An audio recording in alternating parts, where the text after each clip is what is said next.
Salut à tous et bienvenue dans cette nouvelle vidéo. Aujourd'hui, on va voir le cas d'une Nintendo Switch qui ne s'allume plus du jour au lendemain. Euh, on a beau appuyer sur le bouton Power ici, rien ne se passe. Ça ne s'allume pas. On va brancher le chargeur avec un testeur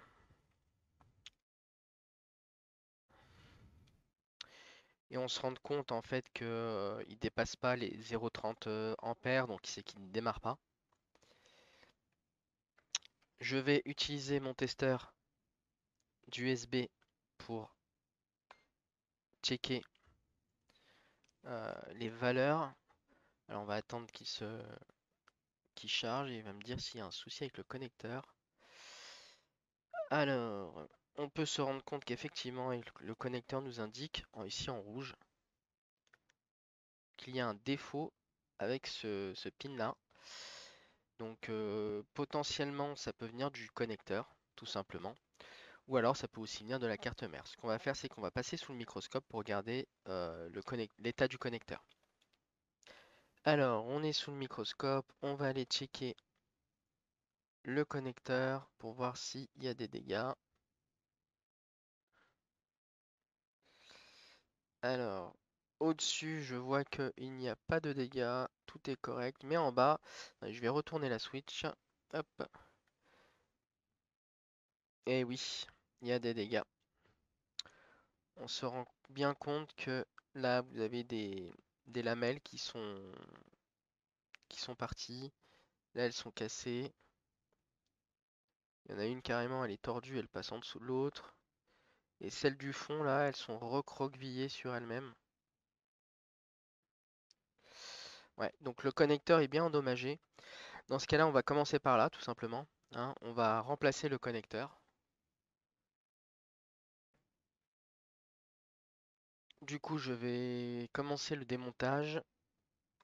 On va démonter toute la console et puis on va check le connecteur et puis le remplacer. C'est parti. Alors voilà, j'ai démonté la carte mère. Maintenant, on va s'occuper de remplacer ce composant-là. C'est le connecteur de charge. Donc voilà, passé sous microscope, on va remplacer ce composant-là. Avant ça, je vais venir protéger les composants aux alentours. Je vais mettre un peu de scotch Captain. C'est un scotch qui est résistant à la chaleur. Je vais juste venir protéger les composants derrière. Et je vais faire la même chose devant. Comme ceci.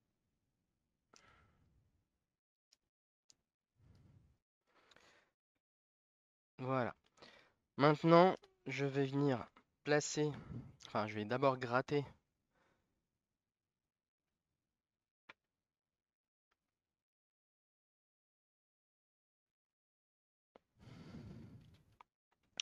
Voilà, je vais venir gratter donc un peu les pattes du connecteur pour retirer le vernis qu'il y a par-dessus. Ce qui va faciliter la soudure après.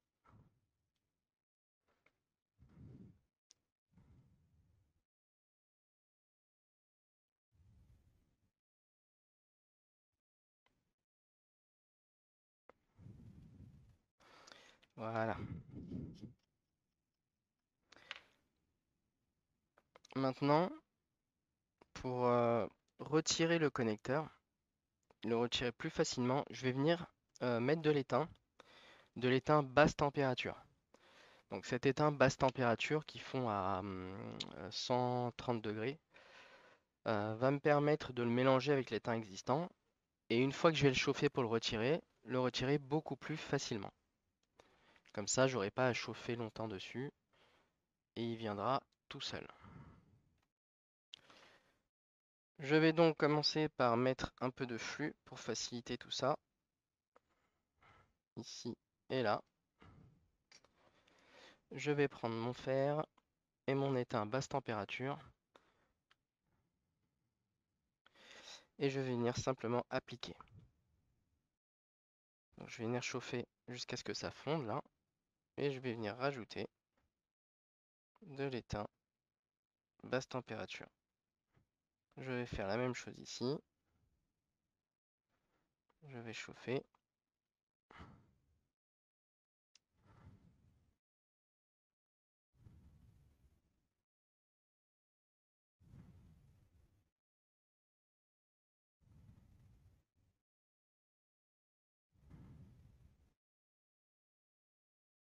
Et je vais venir ajouter mon étain. Pareil ici. Hop. Je vais faire la même chose ici.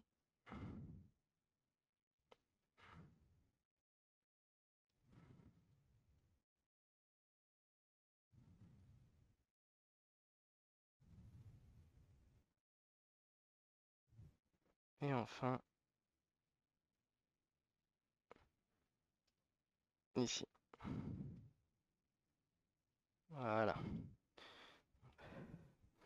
Je vais en mettre aussi un petit peu. Vous voyez, l'étain est ressorti là et là. Je vais en mettre aussi un petit peu sur les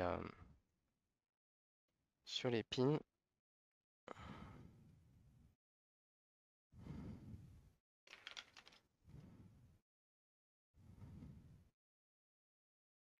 Comme ceci.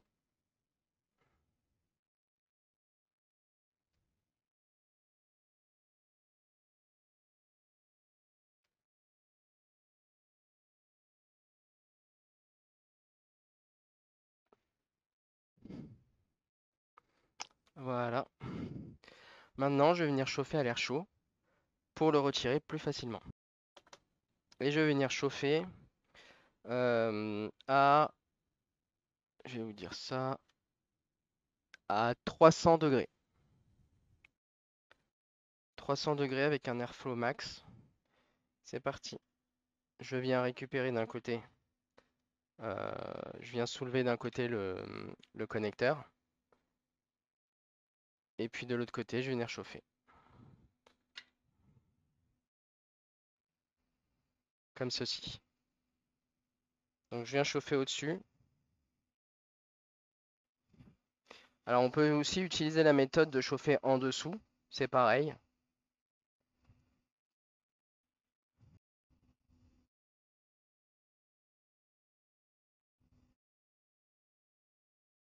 Voilà. On va laisser sécher un petit peu.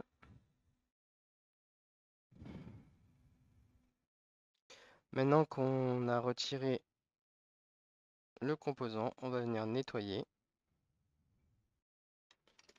Donc on va retirer tout l'étain qui est en surplus.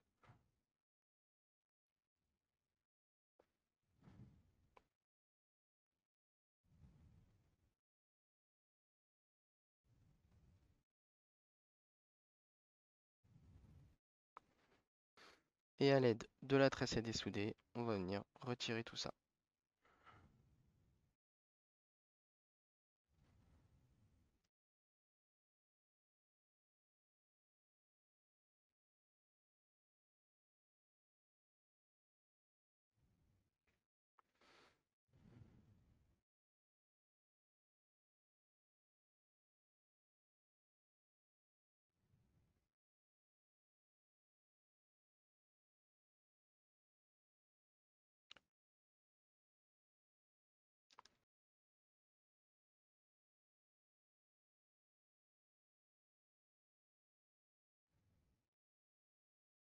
Vous voyez, ça s'enlève tout seul.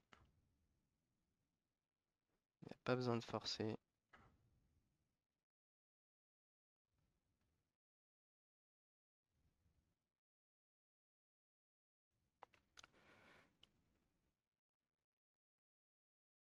Vraiment pas besoin de forcer. Et on va faire pareil derrière pour enlever le surplus qui traîne.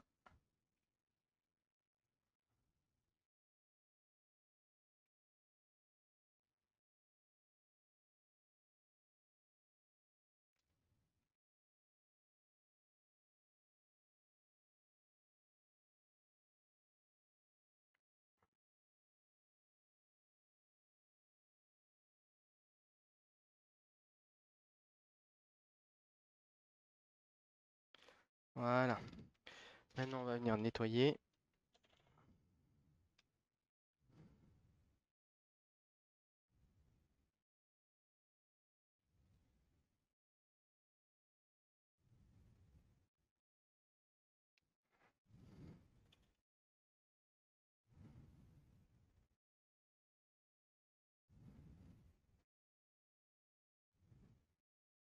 Et on va aller chercher un nouveau connecteur.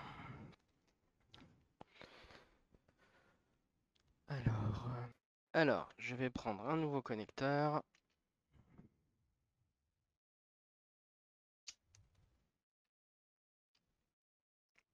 Hop. Et ce que je vais faire, c'est que je vais le pré-étamer.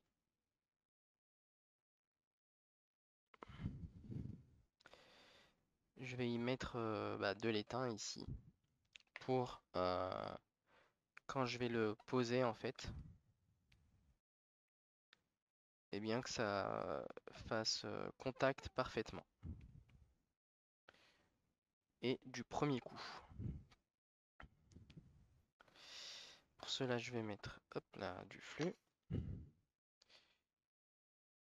Alors le plus important, c'est surtout la ligne de devant, celle qu'on ne peut pas atteindre. Il faut vraiment bien l'étamer pour que quand on va poser le fer, ça se colle immédiatement, qu'on n'ait pas à recommencer plusieurs fois la soudure.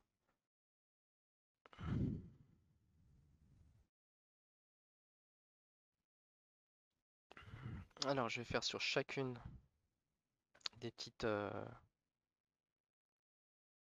languettes là que vous voyez, des pins, ça s'appelle comme ça, petits pins. Je vais y venir apposer une petite couche vraiment minuscule d'étain.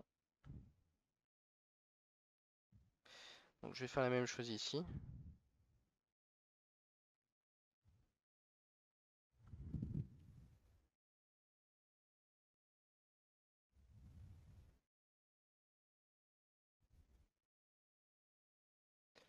Voilà, ça va me permettre vraiment de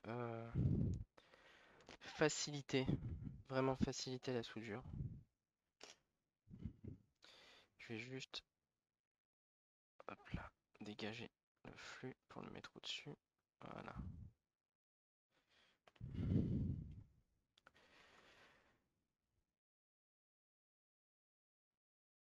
Vous voyez, sur chacun d'eux, je pré-étame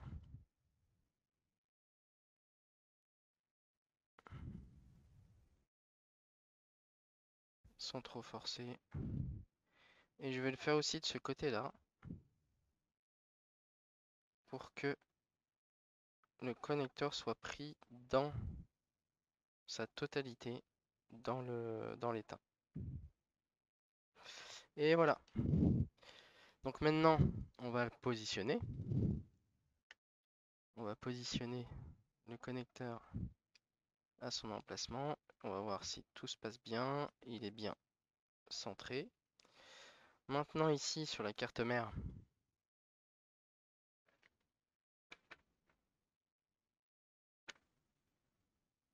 hop là, je vais pré-étamer aussi.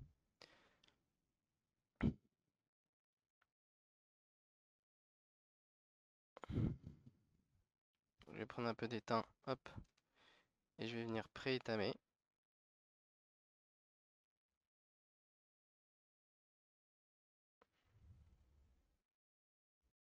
Voilà.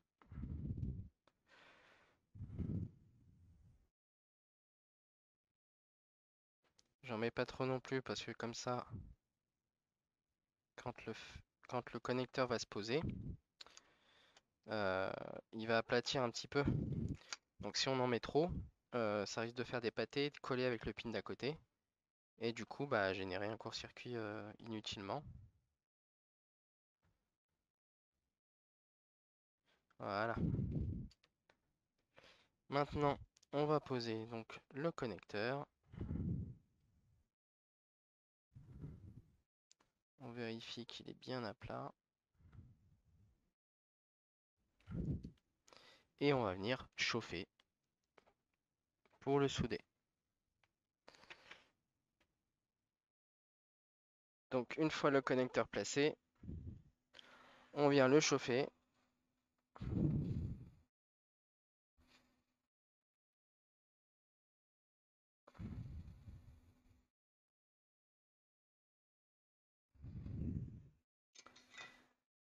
Maintenant qu'il est placé, on va venir donc rajouter l'étain sur les côtés. Donc on va venir ajouter. Donc maintenant on va venir consolider les pattes.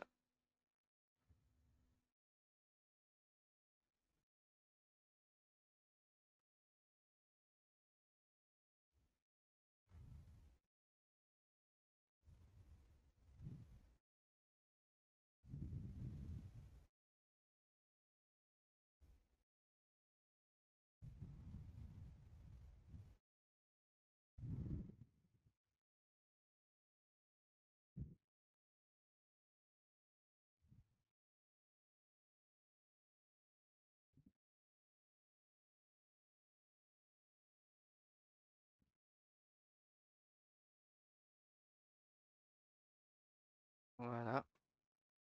Je vais juste refaire ici.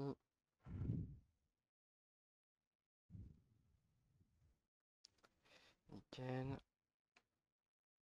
Ici, on va juste, hop, faire en sorte que ce soit plus joli. Voilà. Pareil ici.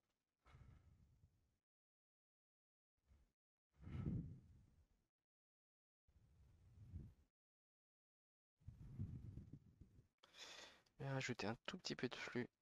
C'est juste pour que ce soit joli.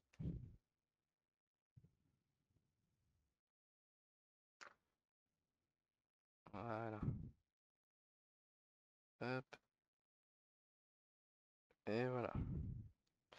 Maintenant, on va aller vérifier que les pins soient bien tous soudés correctement.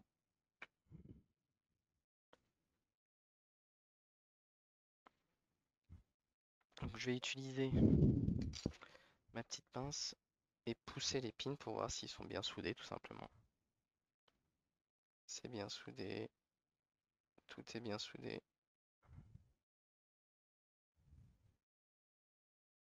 Parfait. Et pour être certain qu'ils vont bien tenir, ce qu'on peut faire, alors ce n'est pas 100% nécessaire, mais ce qu'on peut faire, c'est rajouter encore un petit peu d'étain par-dessus pour que chaque pin, en fait, soit coulé dans l'étain. Donc que les pins recouvrent vraiment, que l'étain recouvre les pins. Je vais vous montrer. Je vais changer de fer, celui-là il est pas bon. Hop, on va prendre celui-ci. Allez, on recommence donc. Et on vient noyer le pin. Hop là. Plutôt qu'il soit posé dessus et soudé, ce que je vais faire, c'est que je vais noyer le pin dans l'étain. Comme ça, on est sûr que la connexion est parfaite et que même si ça tire un peu dessus, il y a moins de chances que ça s'arrache. Voilà, nickel.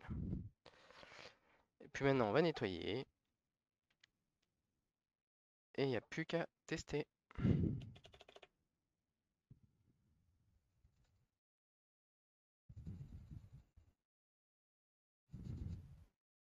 Alors, tous les outils que j'utilise, les consommables, les outils de test, l'étain, le flux, tout ça, c'est disponible sur la boutique en ligne. N'hésitez pas à y aller.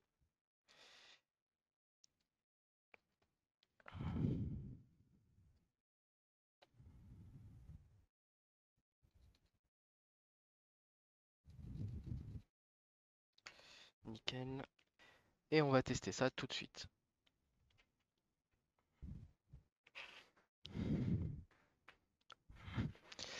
Alors maintenant que j'ai ressoudé le nouveau connecteur, je vais venir checker s'il y a toujours une erreur.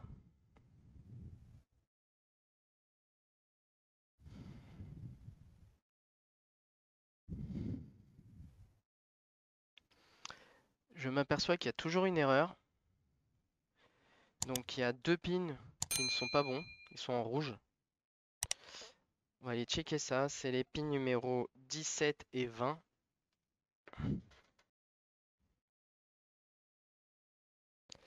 Alors pour ça, on va aller sur les schémas. Donc on avait dit le pin 17 et le pin 20. Le 17, il est là. Et le 20, il est... Il est là. Donc le 20, il va où?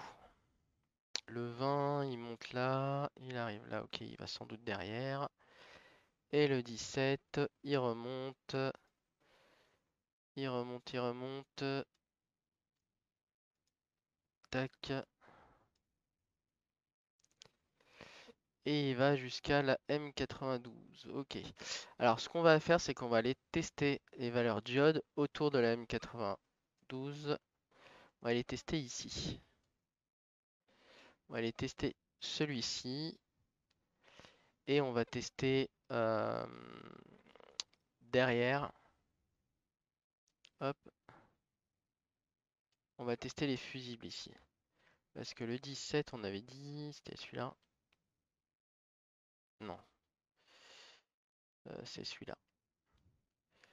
On avait dit que celui-là... Non, celui-là, il montait et c'était le 20.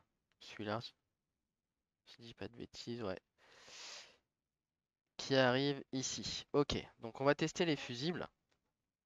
Et on va voir... Et on va voir ce que ça raconte. Alors, hop.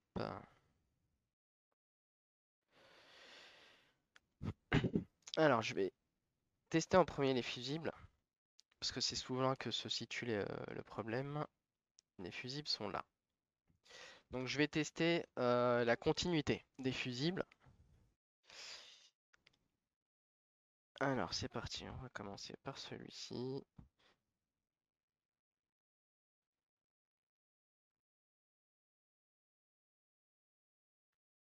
Ah. Ah bah non, je suis pas sur le bon. Hop là, voilà. Je me disais aussi. Alors on va tester la continuité. Ça c'est bon. Ça c'est bon. Ça c'est bon. Ça c'est bon aussi. Ça c'est bon aussi. Celui-là aussi. Ok. Ok. Ah, pas ok. Ok. Ah, celui-là c'est pas ok. Celui-là j'ai pas de continuité. Donc il y a un souci ici. Je vais voir si ici, hop, il arrive là. Donc je vais voir si déjà de la puce. Ok, donc là c'est bon. Mais de là à là, c'est plus bon. Donc il y a un défaut sans doute avec le fusible ici. Dans un premier temps, ce que je vais faire, c'est que je vais relier ces 2 points pour tester. Pour tester si mon problème vient que de là. Je vais mettre un peu de flux et je vais, hop là, je vais faire un pont entre les deux ici. Pour cela, je vais utiliser du fil. Bien évidemment, c'est pour dépanner, c'est juste pour tester. Ensuite, je changerai directement le fusible. Je vais placer, hop là, un bout de fil ici, comme ceci. Et je vais venir souder les 2 extrémités. Hop là, comme ça. Et comme ça. Voilà. Je vais venir casser l'excédent de fil. Et normalement, de cette manière, je devrais avoir une continuité. Ok. Je vais retester le connecteur.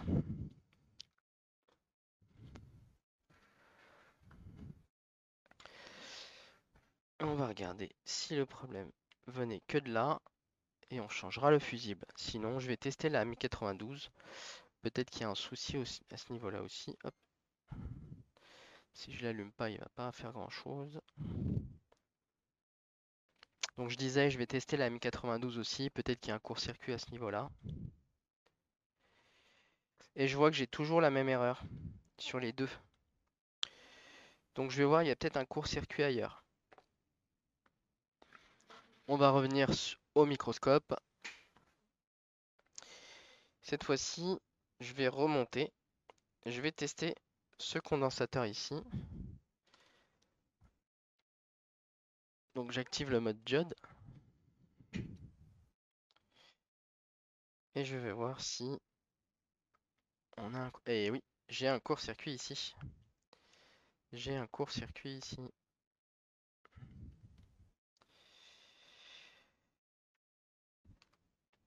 Alors, je vais retourner sur le schéma. Donc, ce que je vais faire, c'est que je vais remplacer la M92 ici, cette puce-là. Je vais remplacer cette puce-là parce qu'on a un court-circuit ici. Et j'ai pas testé ici, tout ça, les condos là-haut. Ça, c'est bon. Ça, c'est bon. Ah, j'ai encore un court-circuit ici. J'en ai un autre ici. Donc, il y a de grandes chances que la puce soit HS, hein. Les pins qui étaient cassés dans le connecteur ont dû, ils faisaient contact. Donc, en branchant le, euh, le chargeur, ça a dû remonter et claquer la puce ici et le fusible derrière. Donc, ce que je vais faire, c'est que je vais remplacer la puce là et le fusible. Et ensuite, on va retester.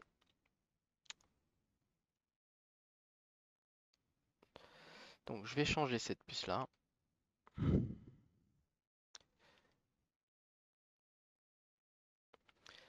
Alors, on y retourne.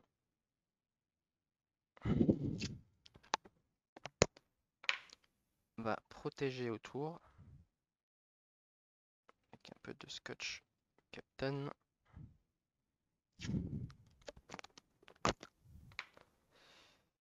Pour éviter de faire des bêtises.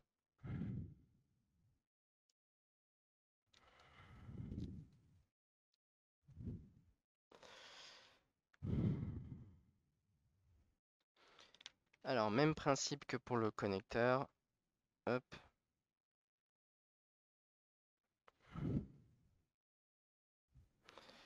Alors, ces composants-là, tous les outils que j'utilise, encore une fois, hein, sont dispo sur le site de la boutique en ligne, spareo.fr. N'hésitez pas à faire un tour. Vous pourrez peut-être trouver quelque chose d'intéressant pour vous.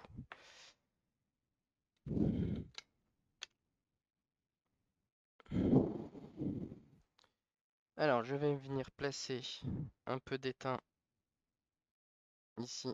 Hop là. Faire juste fondre le flux. Donc, c'est de l'étain basse température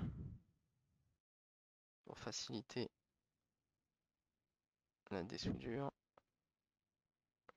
Donc, je viens mélanger de l'étain basse température. Oups, j'ai mis un peu trop là.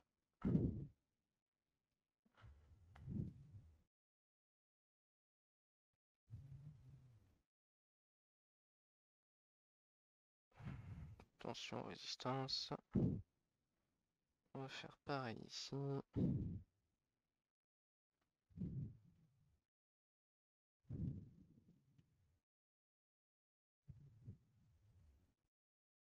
Voilà, un peu trop. Oups. On est mis un peu trop. Je vais enlever. Hop là. Une partie.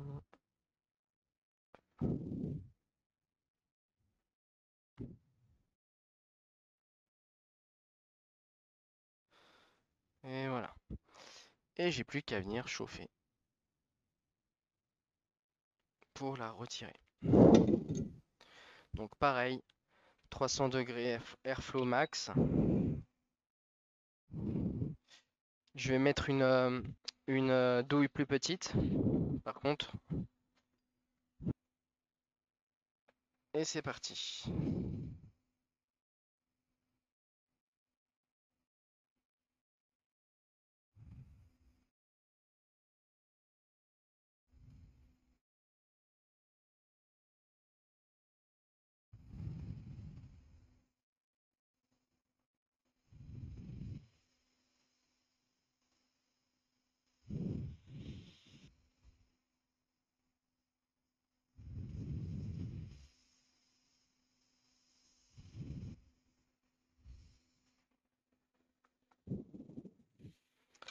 Voilà. J'en profite que ce soit encore chaud pour venir nettoyer.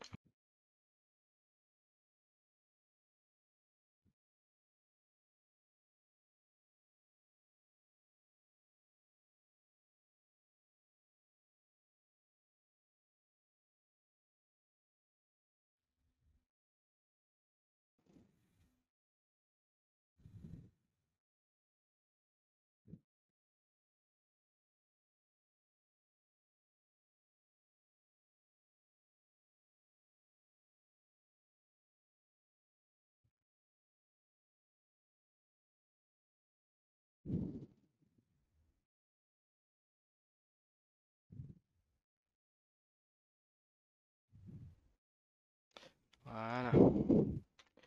On vient enlever, hop là, le surplus. Putain.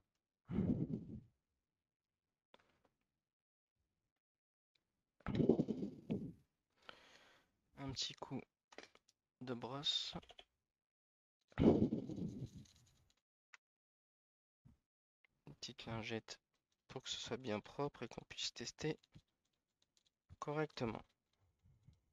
Voilà. Alors, on va venir retester. Donc, ici, si on a toujours le court-circuit. Je ne l'ai plus. Je n'ai plus le court-circuit. Et ici, il y en avait un autre. Je n'en ai plus. Je n'en ai plus non plus. Et là, je n'en ai plus. Donc c'est top. C'est que bien, ça voulait dire que c'était bien la puce qui générait un court-circuit. Donc je la dégage. On va la remplacer. Alors, je vais aller en chercher une nouvelle.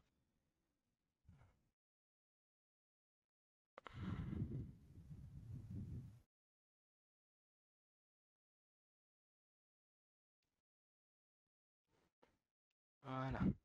Je vais la pré-étamer.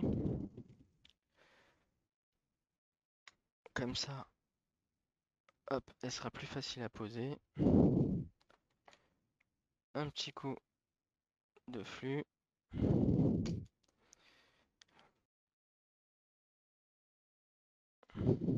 Et je vais venir passer, hop là. Je vais tenir la puce parce que sinon on va se barrer. Et je vais essayer de foutre de l'étain sur les pins, si j'y arrive. Hop, voilà. Oui, la puce est très grosse et dissipe énormément. Du coup, ça prend pas tout de suite. Donc, il faut un peu insister.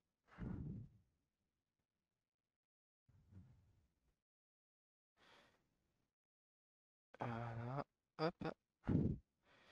On va faire ça sur toute la puce.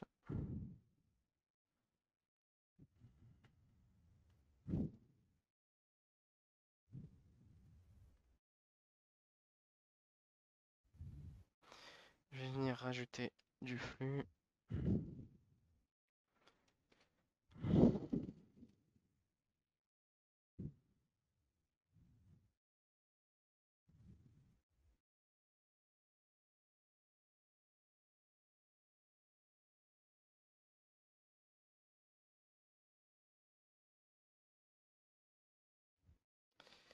Et la dernière rangée. Je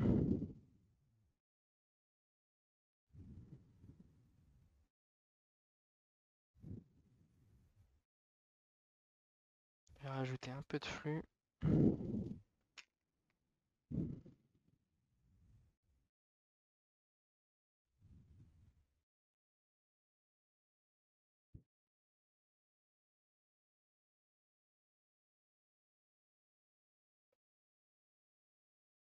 Ok.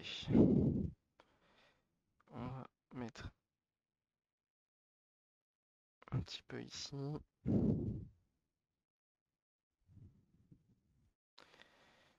C'est pas facile, elle dissipe. La puce dissipe énormément.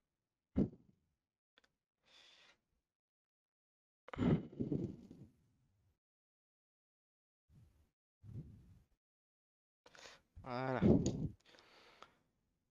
Je vais retirer le surplus. Merde.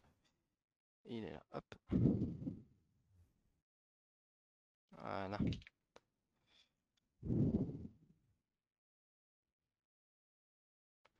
Voilà, comme ça ma puce est bien étamée. Je vais faire la même chose. Mince, c'est où? Je vais faire la même chose ici.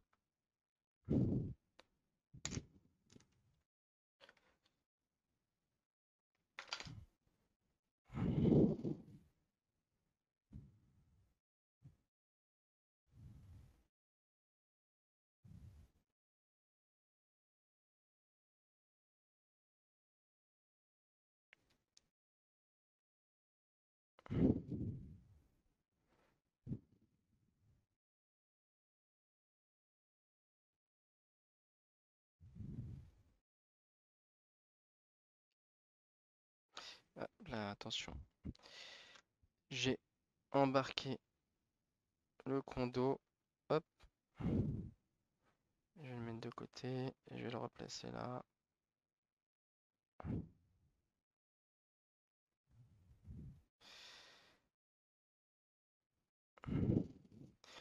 Je vais changer de panne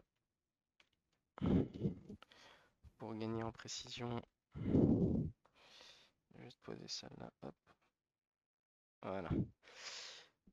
Je vais récupérer l'autre.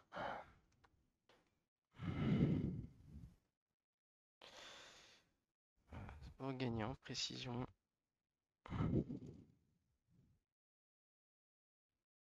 Je vais zoomer. Hop. Alors, je vais zoomer un peu plus.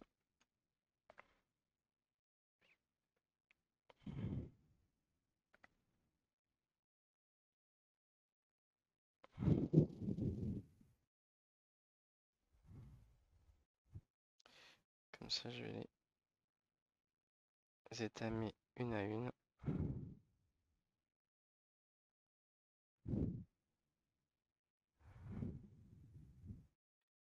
Mais c'est pas facile, ça dissipe énormément.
Voilà. Je vais replacer le condensateur.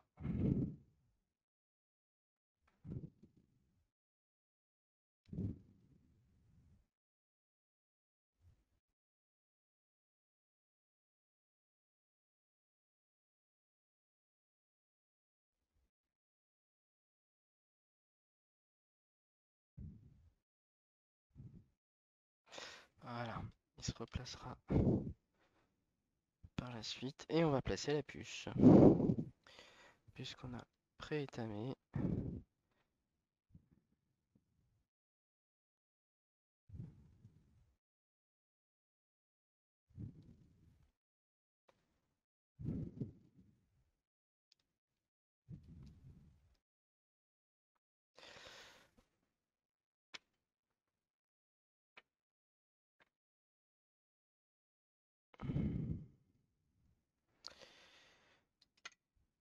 préchauffer.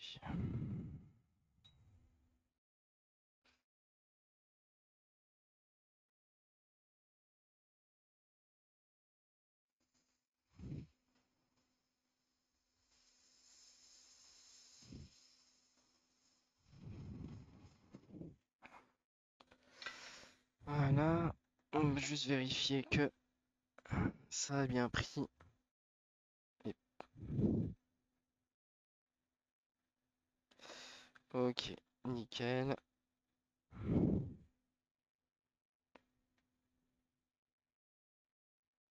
Pour être tranquille, je vais repasser un coup de fer.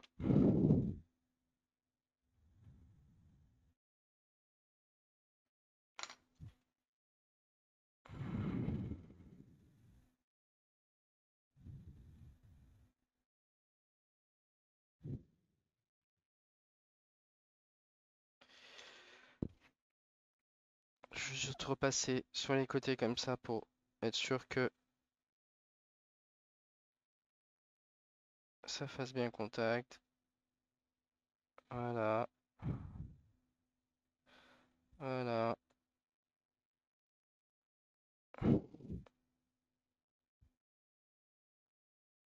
Et voilà. Alors, on va tester s'il y a encore le court-circuit.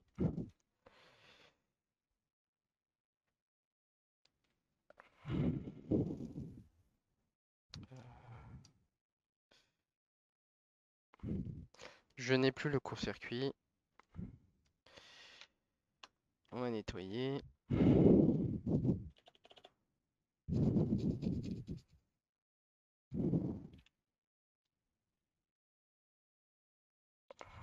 Bon petit nettoyage.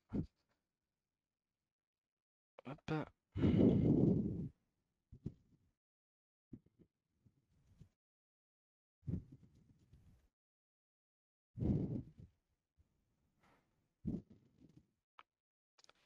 Et voilà.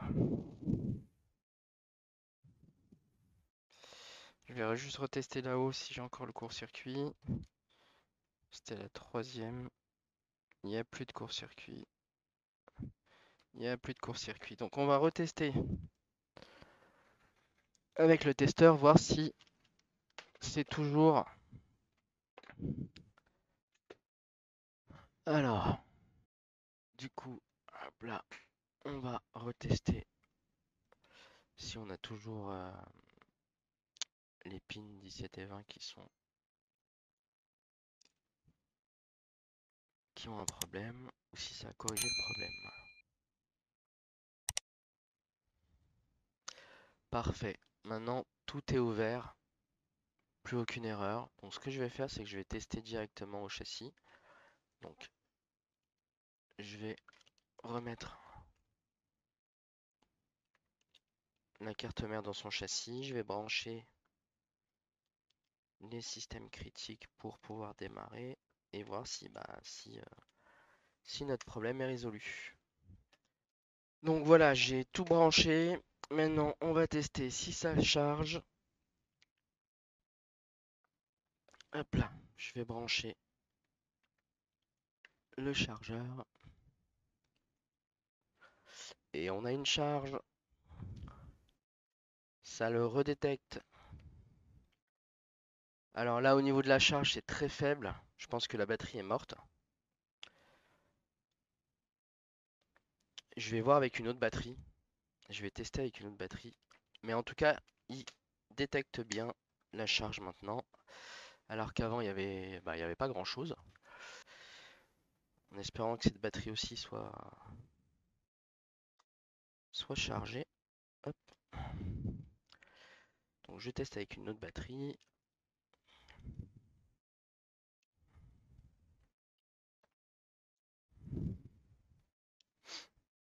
Ah, voilà. Donc avec une autre batterie, ça s'allume. Donc c'est la batterie qui est morte. Et puis là, on retrouve une switch fonctionnelle.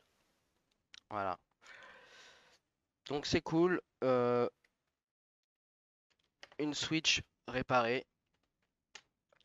Ce que je vais faire, c'est que je vais changer le filtre qui nous manque derrière, qui était HS. Je vais pas laisser le fil. Je vais le remplacer, je vais tout remonter et puis on revient et puis je vais charger surtout la batterie d'origine du client et puis on revient pour le dernier test. Voilà donc j'ai changé le filtre, j'ai remplacé le filtre, j'ai laissé charger quelques minutes. Bah, maintenant on va tester. Donc comme on le voit, la console se rallume parfaitement. J'ai une charge. Je vais enlever, hop, je vais remettre. Donc j'ai bien la charge qui est détectée, la console se rallume. Je vais faire mes tests tranquillement et puis voilà, encore une console sauvée par Fix Mobile. Voilà, j'espère que ça a été instructif, que vous avez bien aimé la vidéo. Likez, abonnez-vous et puis on se revoit pour d'autres vidéos. Ciao!